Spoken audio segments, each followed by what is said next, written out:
course, it has been in the past, and so and I think this is what animates many folks in the past, many of whom felt that they had a better deal as South Yemen than they did as part of Yemen. And of course, Aden has its strategic location. That they're positioned in terms of the oil revenues. So I'm sure many Southerners think this, that they're better off without the poor North. But we'll see. Time will tell. Again, the history weighs heavily here. The fact that Aden historically is a kind of cosmopolitan, Yemen's arguably most cosmopolitan city. Kind of more connected to a kind of gateway to the world. First of all, of course, Sana'a is key. Obviously, as you mentioned, President Hadi, he's kind of back and forth to Aden. Aden is an important city, but so long as the quote-unquote legitimate government doesn't control its own capital, it's hard to say that it really is a normally functioning government. So then that raises the question, what are the prospects either for an end of the conflict, either militarily through a conquest of Sana'a, or some kind of diplomatic solution. The UN envoy Martin Griffiths, of course, is trying to restart negotiations for some kind of settlement between the Houthis and the government, but to this point hasn't had much success. Unfortunately, I would say the prospects, at least as we're talking now in July 2018, of either a diplomatic solution or a quote-unquote military victory, I think look pretty remote. So I'm afraid that we're going to be stuck, with this conflict for quite some time to come. Certainly, even within the kind of pro-Hadi forces, I think it highlights the fact that there are deep divisions. The southern secessionists have clearly also, I mentioned that, the Houthis seem to have gained from this conflict.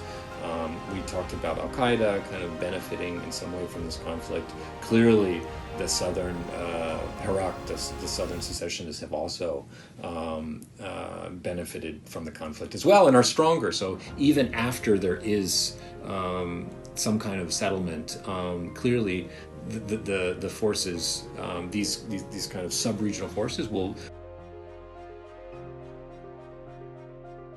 I think there's some similarity to what's happening here and the conflicts in Syria and Iraq.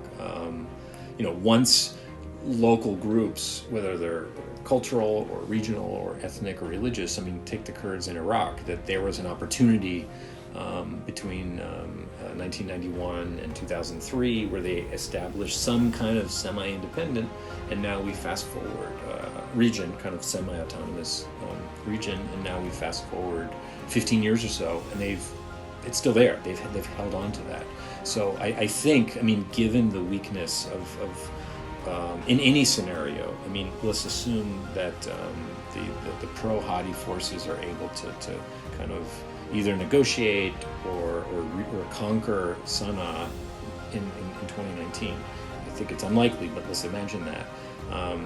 It's very difficult to imagine clearly the South will be instrumental to that, and forces provided by the South will be instrumental to that, and so they will be very well positioned to hold on to these gains that they've made. So this is one of the reasons why earlier I said that it's hard for me to imagine Yemen going back to being a kind of unitary state. At some point, every conflict ends. At some point, this conflict too will end.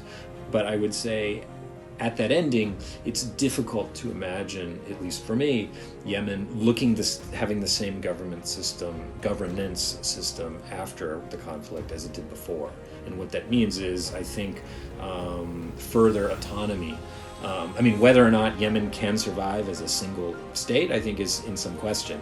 Obviously the southern secessionists feel empowered.